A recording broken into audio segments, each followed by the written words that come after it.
ندرس الميتو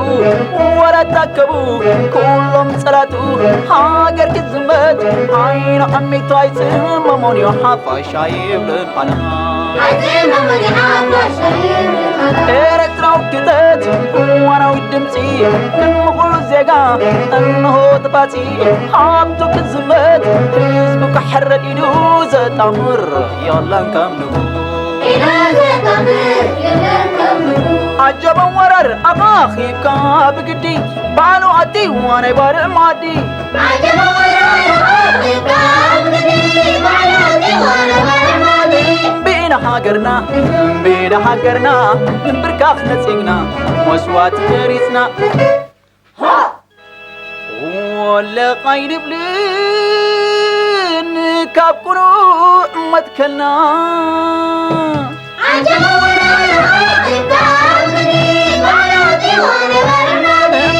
أخاخي بينا حقرنا من بركاخ نتيقنا وسوات مريسنا ولا خاين بلنكاب هنا ما تكلنا ولا خاين بلنكاب هنا ما تكلنا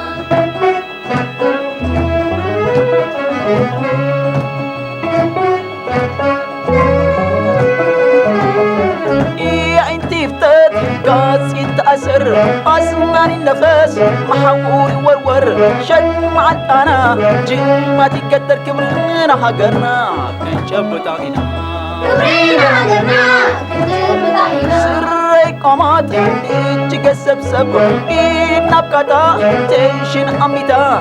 ورد كبقبو سحبو قرب حساب نحوارو وأبرسو أسن حساب نحوارو أبرسو أسن عجب ورر أخاخي بقدي بعلو عدي وانا يبارع مادي عجب ورر أخاخي بقدي بعلو عدي وانا يبارع مادي بينا حقرنا من بركاخ نتيقنا وسوات مريتنا ولا قايد بلين كابنو متكلنا عجب ورر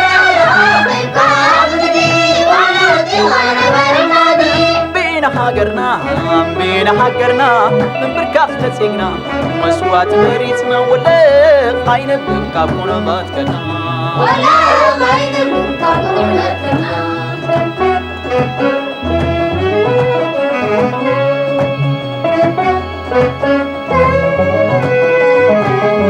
زي قدس كيدان كونتات كبابي كمر معلما زدبي يدبي زغب انت قفاس مجزاتي وعبيد لي واتقاسي انا موريتنا لف دميتو اللي حارس الزب حارب النتو بعقاز قزب كنبسس الصلائي لا تقدم اسم النوم خون قدميت أسباو سراوي أنا قدميت أسباو سراوي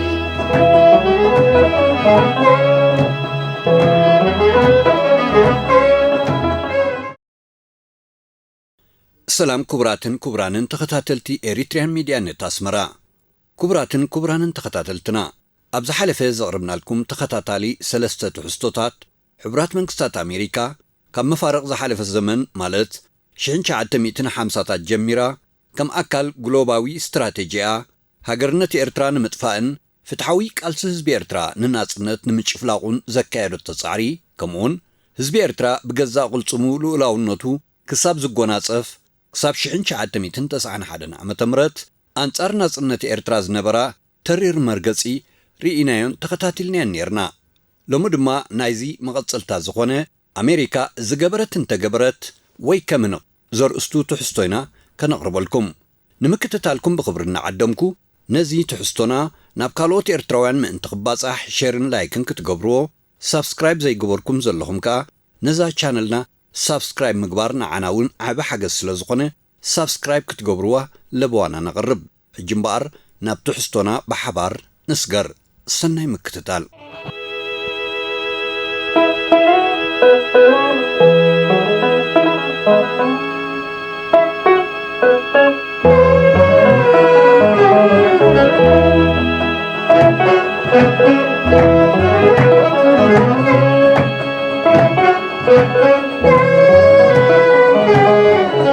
ፀሓይ ዓሪባ ምድሪ ጸልሚቱ ወራት ታከቡ ኩሎም ጸላቱ ሃገር ክዝመት ዓይኑ ዓሚቱ ኣይጽመሞን እዩ ሓፋሻ ይብልን ኣላ ኤርትራዊ ክተት እዋናዊ ድምፂ ንምኹሉ ዜጋ እንሆ ተባፂ ሃብቱ ክዝመት ህዝቡ ክሕረድ ኢሉ ዘጣምር የለን ከም ንጉ عجبا ورر أخاخيك بقدي بعلو عدي وانا بارع معدي عجبا ورر أخاخيك بقدي بعلو عدي وانا بارع معدي بينا هاجرنا من بركاخ نسيقنا وسوات كريسنا ولا قايد أبو أمريكا قبل علي هزبن هاجرن إرترا كم تنو بزحات قرها زمسلم أبوليتيكاو سن حسابن كبرتاتن بفلاي دما أبتي معراباوان كم ممسامسي نخال زعباتا زتقوملو قداي ديمقراسي سبقاو مسالات وي سن حساب كابزولو زي مكراو زمنش وي كونان أمريكا فلسفناوي أتمام تاقونه بوليتيكاو حبرن انتاينتن نايتوم أب أديس أبابا سلطان زحزو سرعاتات بزيه قدس إثيوبيا نزوباوي استراتيجين ربحان أمريكا بزبلسه كتغلغل اتخيل هاجريا زبل صنع امنتيو نيروان زلوان ኢትዮጵያ ንረብሓታት ኣሜሪካ ብዝበለጸ ከተገልግል ድማ እታ ዝነውሐ ገማግም ናይቲ ቀንዲ ኣህጉራዊ ንግዳዊ መስመር ቀይሕ ባሕሪ እትውንን ሃገር ኤርትራ ከም ሃገር ክትህሉ ምርጫ ኣሜሪካ ኣይነበረን ኮይኑ እውን ኣይፈልጥን እዚ መርገጽ እዚ ኣብ ግዜ ዘውዳዊ ስርዓት ሃይለ ስላሴ እውን ነይሩ ኣብ ግዜ ወተሃደራዊ ምልኪ መንግስቱ ሃይለ ማርያምን ከም ኢሉ ይቐጺሎም ኣብ መወዳእታ ድማ ንስርዓት ወያነ ናብ ኡምን መጋበርያ ዝቐየረ ነዊሕ ዕድመ ዘሎ መርገጽ ኮይኑ ርኢናዮን ይቕጽልን ኣሎ ግን ኣሜሪካ ዝገበረትን ተገበረት ዘዕግብ ውጽኢት ክትረክብ ኣይከኣለትን በንጻሩ ግሎባዊ ስትራቴጂ ርእሰ ሓያል ኣሜሪካን ብኡ መሰረት ኣብ ልዕሊ ኤርትራ ዝተኸተለቶ ጉጉይ ፖሊስን ኣብ ኣህጉር ኣፍሪቃ ዝነውሐ ኩናት እዩ ኣኸቲሎም ንህዝብታት ኤርትራን ኢትዮጵያን ድማ ከቢድ ዋጋ ኣኽፊልዎም ስርዓታት ኢትዮጵያ ምስለኔ ባዕዳውያን ኮይኖም ነዚ ግዳማዊ ዛዕባዚ ከተግብሩ ኣብቲ 30 ዓመታት ዝወሰደ ሓርነታዊ ኩናት ኤርትራ ዝኸፈልዎ ዋጋን እቲ ሃገር ዝወረዳ ኸሳራን ኣዝዩ ከቢድ ነይሩ ሻለቃ ዳዊት ወልደ ገርጊስ ዝተባህለ ኢትዮጵያዊ ኣብ ግዜ ደርግ ላዕለዋይ በዓል ስልጣን ዝነበረ ክህደት በደም መሬት ክሕደት ኣብ መሬት ደም ብዝብል ኣርእስቲ ኣብ ዘሕተሞ መጽሓፍ ከምዚ ይብል ኤርትራ ምስ ኢትዮጵያ ካብ እትሓብር ንድሓር መሬት ኤርትራ ዝወሓጦ ሰራዊት ኢትዮጵያ እልፊ ኣእላፍ እዩ በማእታ ሽሓት ዝቁጸሩ ኢትዮጵያውያን ኣብ ሰሜን ንስለ ሰሜን ህይወቶም ከፊሎም እዮም ኣብ ታሪኽና ኣብ ብዙሕ ከባቢታት ሃገርና ሓያሎ ውግኣት ተኻይዶም እዮም ካብ ዝኾነ ውግእ ንላዕሊ ብዙሕ መስዋዕቲ ዝተኸፍሎ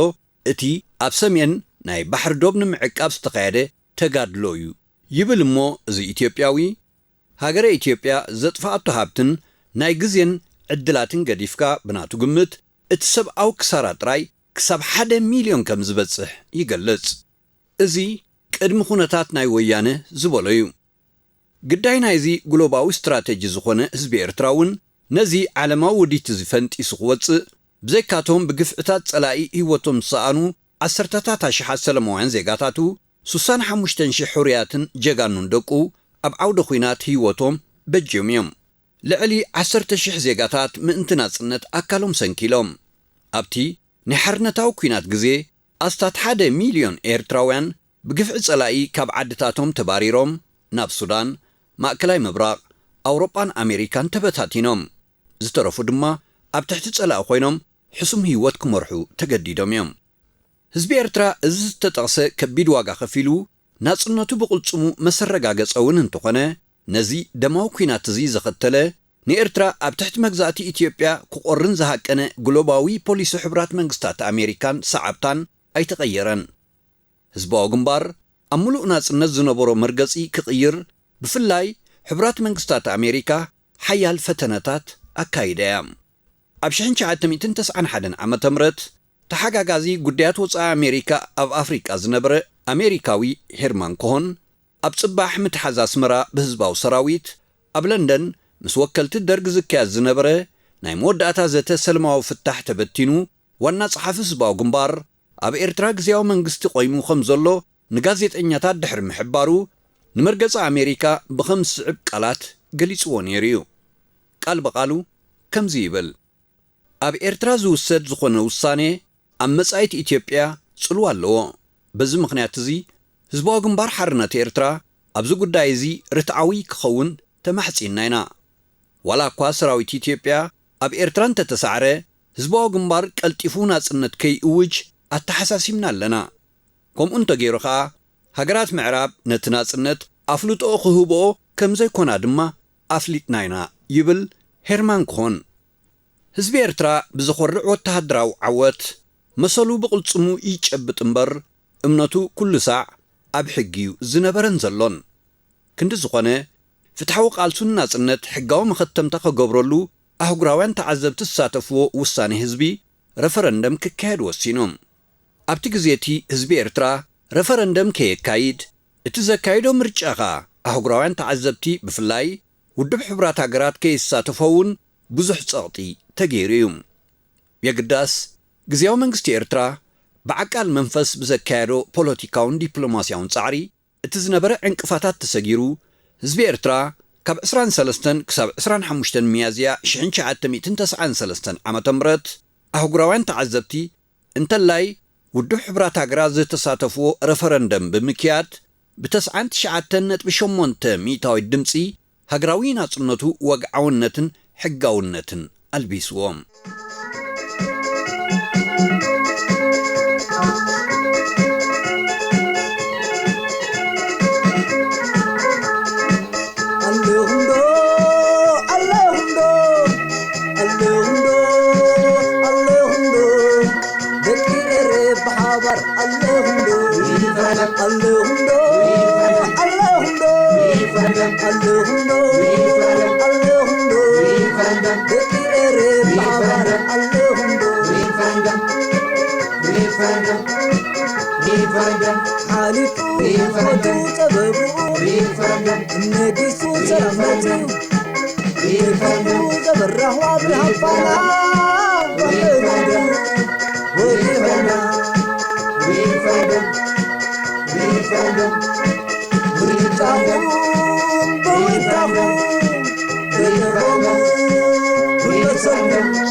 بايدا ريفرندم ريفرندم اليوهندو اليوهندو اليوهندو اليوهندو ريفرندم تعبر اليوهندو ريفرندم ريفرندم ريفرندم ريفرندم ريفرندم referendum موسان referendum referendum referendum referendum موسان referendum referendum موسان referendum referendum موسان referendum ኣብ ዝምድና ኤርትራን ኣሜሪካን ንነዊሕ ዝቐጸለ ዘይምቅባል ማለት ክርሃት እምበኣር ካብዚ ዝተጠቕሰ ታሪኻዊ ድሕረ ባይታን ሃገርነት ኤርትራ ዝጻረር ግሎባዊ ስትራቴጂ ኣሜሪካን ዝብገስ እዩ ድሕሪ ናጽነት መንግስቲ ኤርትራ ነዚ ዓሰርተታት ዓመታት ዘቑፀረ ተጻይ መርገጺ ኣሜሪካ ኣብ ልዕሊ ህዝብን ሃገርን ኤርትራ ዘውረዶ ኽሳራን ዕንወትን ንታሪኽ ብምግዳፍ ንተግባራት ኣሜሪካ ይቕረኽብለሉ እዩ መሪጹ ነዚ ጸሊም ናይ ታሪኽ ምዕራፍ እዚ ብምዕጻው ከዓ ምስ ኣሜሪካ ሓድሽ ናይ ምሕዝነትን ምትሕብባርን ዝምድና ክምስርት ተበጊሱ ክሳብ 1998 ድማ ናይ ምምሕዳራት ኣሜሪካ ድልየት እውን ተወሲኽዎ ክልተኣዊ ዝምድና ኤርትራን ኣሜሪካን ብተዛማዲ ደሓን ነይሩ ክበሃል ይከኣል እዩ እንተኾነ 7 ዓመታት ኣብ ዘይመልእ ግዜ ኤርትራን ኢትዮጵያን ዳግም ናብ ግጭት ኣትየን ብ14 ግንቦት 1998 ዓ.ም ፓርላማ ኢትዮጵያ ኣብ ልዕሊ ኤርትራ ብወግዒ ኩናት ምስ ኣወጀ ኣሜሪካ ብቐጥታ ኣብ ጎኒ ኢትዮጵያ ወጊና እዚ ዝኾነሉ ምኽንያት ድማ እቲ ምስ ምብቃዕ ዝሑል ኩናት ኣሜሪካ ዝሓንጸጸቶ ኣብ ዘባዊ መልሓቓት ዝምርኮስ ግሎባዊ ስትራቴጂ ንኢትዮጵያ ኣብ ቀርኒ ኣፍሪቃ ከመገልጋሊት ረብሓታት ኣሜሪካ ገይሩ ዘቕምጥ ብምዃኑ እዩ ጭፍራ ወያነ ብዶብ ኣሳቢቡ ኣብ ልዕሊ ኤርትራ ወራር ንኽፍጽም ድማ ናይ ኣሜሪካ ድርኺት ነይርዎ እዩ ደድሕርቲ ፈላሚ ግጭት ባድመ ናይ ሽዑ ተሓጋጋዚ ጉዳያት ወፃኢ ኣሜሪካ ኣብ ኣፍሪቃ ዝነበረት ሱዛን ራይስ ምስ ወከልቲ ሩዋንዳ ብሓባር ዘተሰላምያኢ ንምስላጥ ኣብ ትንቀሳቐሰሉ ዝነበረት እዋን ነቲ ንቡር ዲፕሎማስያዊ ኣገባብ ብምስባር ኣብ እጓድጉ ዋና ከተማ ቡርኪና ፋሶ ኣብ ዝተጋብአ ዋዕላ መራሕቲ ኣፍሪቃ ቀሪባ ንኢትዮጵያ ዝድግፍ መግለጺ ብምስማዕ ውድብ ሓድነት ኣፍሪቃ ንኤርትራ ዝኹንን ህውኽ ውሳነ ክርዕም ክትጉስጉስ ምህቃና መርኣያ ናይቲ ኣሜሪካ ንኣዋጅ ኩናት ወያነ ዝነበራ ደገፍዩ ዘርኢ ኣብ ሰነ 1998 ዓመተ ምህረት ጃንዳ ወያነ ዝወልዖ ኩናት ካብ መሬት ሓሊፉ ናብ መጥቃዕቲ ኣየር ኣብ ዝተሰጋገረሉ ግዜ ናይ ሓይሊ ኣየር ጸብለልትነት ኣለኒ ኢሉ ዝኣመነ ስርዓት ወያነ ካብ ሓይሊ ኣየር ኤርትራ ዘይተጸበዮ ብርቱዕ ግብረ መልሲ ኣጋጢምዎ ብራዕዲ ምስ ተዋሕጠ ፕሬዚደንት ኣሜሪካ ነበር ቢል ክሊንተን ተጓዩ ኤርትራን ኢትዮጵያን ኣብ ስምምዕ ምቁራጽ መጥቃዕቲ ኣየር ሞራቶሪየም ክበጽሓ ጸቕጢ ምግባሩ ፍጹም ኣይንርስዖን ሽዑ ናይ ኤርትራ እውጅ ምርጫ ኣብ ክንዲ ኸፊላዊ ኣጠቓላሊ ስምምዕ ምቁራጽ ተጻብኦታት ክግበር እዩ ነይሩ ምምሕዳር ክሊንተን ግን ዕላምኡ ንጭፍራ ወያነ ግዜ ንምሃብ እዩ ነይሩ መንግስቲ ኢትዮጵያ ኣብዚ ግዜ እዚ ንኣጠቓላሊ ስምምዕ ምቁራጽ ተኽሲ ድልው ኣይኮነን ብዝብል ምኽንያት ድማ ኣብ ከፊላዊ ስምምዕ ምቁራጽ ተኽሲ ጸቒጡ ስርዓት ወያነ ነዚ ኣሜሪካ ኢድ ኤርትራ ብምሓዝ ዝያዳ ንኽዳሎ ዝፈጠረትሉ ናይ ግዜ ዕድል ተጠቒሙ ኸኣ ብገዚፍ ፊናንሳዊ ደገፍ ምዕራባውያን ስኾይ 27 ነፈርቲ ውግእን ካልእ ዘይተኣደነ ኣጽዋርን ክሽምት ክኢድ እዮም ብሓይሊ ምድርን ኣየርን ዝኣኽለኒ ተዳልየ ምስ በለ ድማ ብ6 ለካቲት 1999 ኤርትራ ንዓዲግራት ብነፈርቲ ደብዲባ ዝብል ፈጠራዊ ሓሶት ብምዝርጋሕ ሓድሽ ወተሃደራዊ መጥቃዕቲ ከፊቱ ኣብቲ እዋን እቲ ሰበስልጣን ኣሜሪካ ሓይሊ ኣየር ኤርትራ ኣብ ዓዲግራት ዘካየዶ ደብዳብ ከም ዘይነበረ ብዝተፈላለዩ ምንጭታት ከረጋግጹ ክኢሎም ነይሮም እዮም ኢትዮጵያ ፈጠራዊ ሓሶት ብምቕራብ ንስምምዕ ምቁራጽ መጥቃዕቲ ኣየር ማለት ሞራቶሪየም ከም ዝጠሓሰቶ ኣዳዕዲዖም እናፈለጡ ብምስቃጥ ግን ጭፍራ ወያነ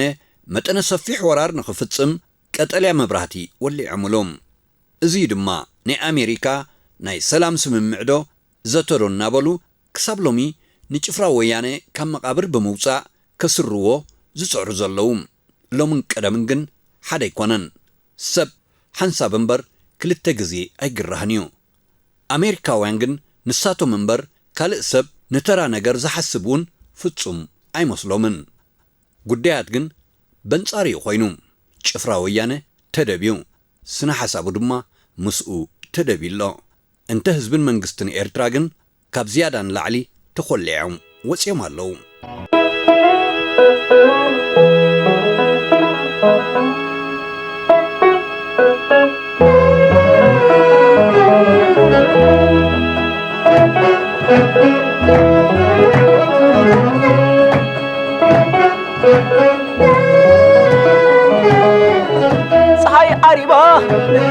ክቡራትን ክቡራንን ተኸታተልቲ ኤሪትሪያን ሚድያ ኔት ኣስመራ ንሎሚ ኣዳሊናልኩም ዝነበርና ትሕዝቶ ኣብዚ ፈጺምና ኣለና ድሕሪ ሳልስትኻ ብኻልእ ትሕዝቶ ክንራኸብ ኢና ሰሰናይ እናተመነና ነዛ ቻነልና ሳብስክራይብ ንትሕዝቶና ድማ ላይክን ሸርን ብምግባር ንስራሕና ክትተሓጋገዙና ተስፋና እዩ ናይ ሎሚ ትሕዝቶና ኣብዚ ዛዚምና ኣለና ዓወትና ሓፋሽ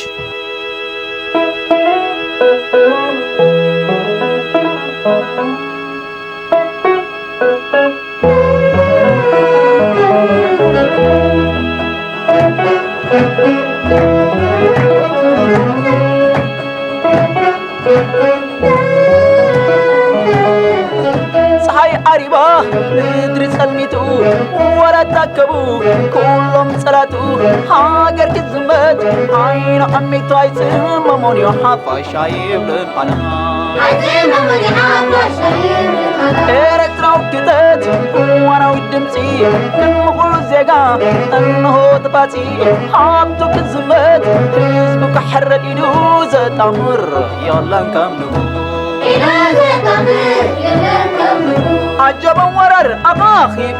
بقدي بعلو عدي وانا يبارع معدي عجبا ورر أخاخي بقدي بعلو عدي وانا يبارع معدي بينا حاقرنا من بركاخ نسيقنا وسوات تريسنا ولا قايد بلين كابكنو متكلنا عجبا ورر أخاخي بينا حاقرنا من بركاخ نتيقنا وسوات مريسنا ولا خاين بلنكا بخونا ما تكلنا ولا خاين بلنكا بخونا ما تكلنا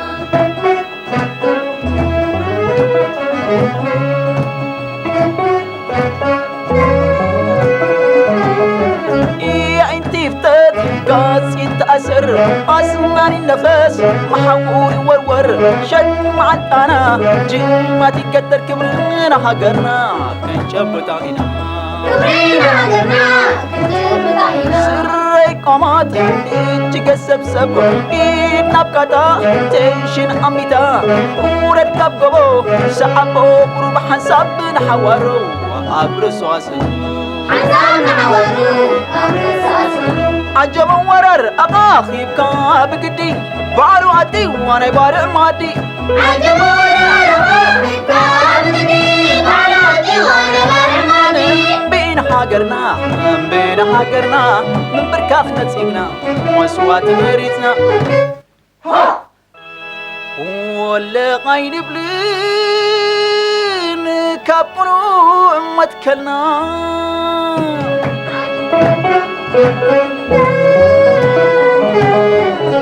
ፀሐይ ዓሪባ ምድሪ ጸልሚቱ ወረታከቡ ኩሎም ጸላቱ ሃገር ክዝመት ዓይኖ ኣሚቱ ኣይጽመሞንዮ ሓፋሽ ኣይብልን ቃና ኤርትራዊ ክተት እዋናዊ ድምፂ ንምኹሉ ዜጋ እንሆ ጥባፂ ሃብቱ ክዝመት ህዝቡ ክሕረድ ኢሉ ዘጣምር የለን ከምንጉ عجبا ورر أخاخي بقدي بعلو عدي وانا يبارع معدي عجبا ورر أخاخي بقدي بعلو عدي وانا يبارع معدي بينا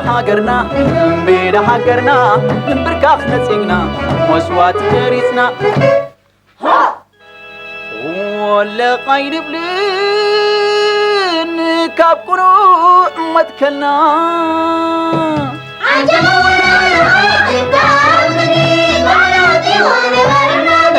بينا حقرنا من بركات نتينا وسوات مريتنا ولا خاين بلن كابكنو متكلنا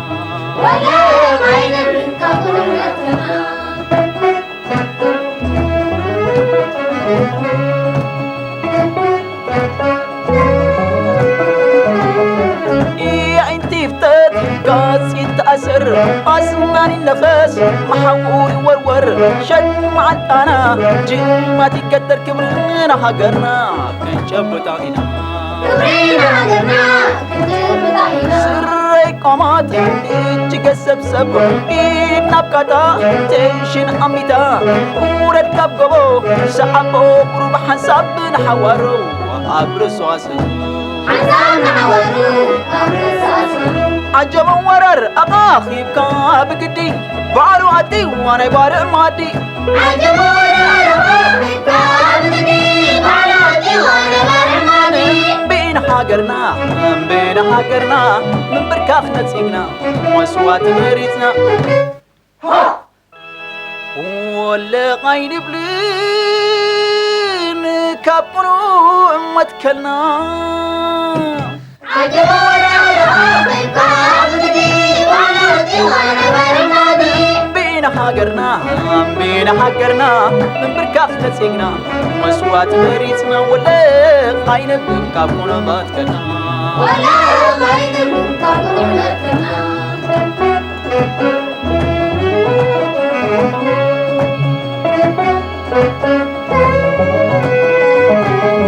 زي قدس كيدان كونتات كبابي كمر معلما زد بيربي زغب انت قفاس مجزاتي وعبيد لي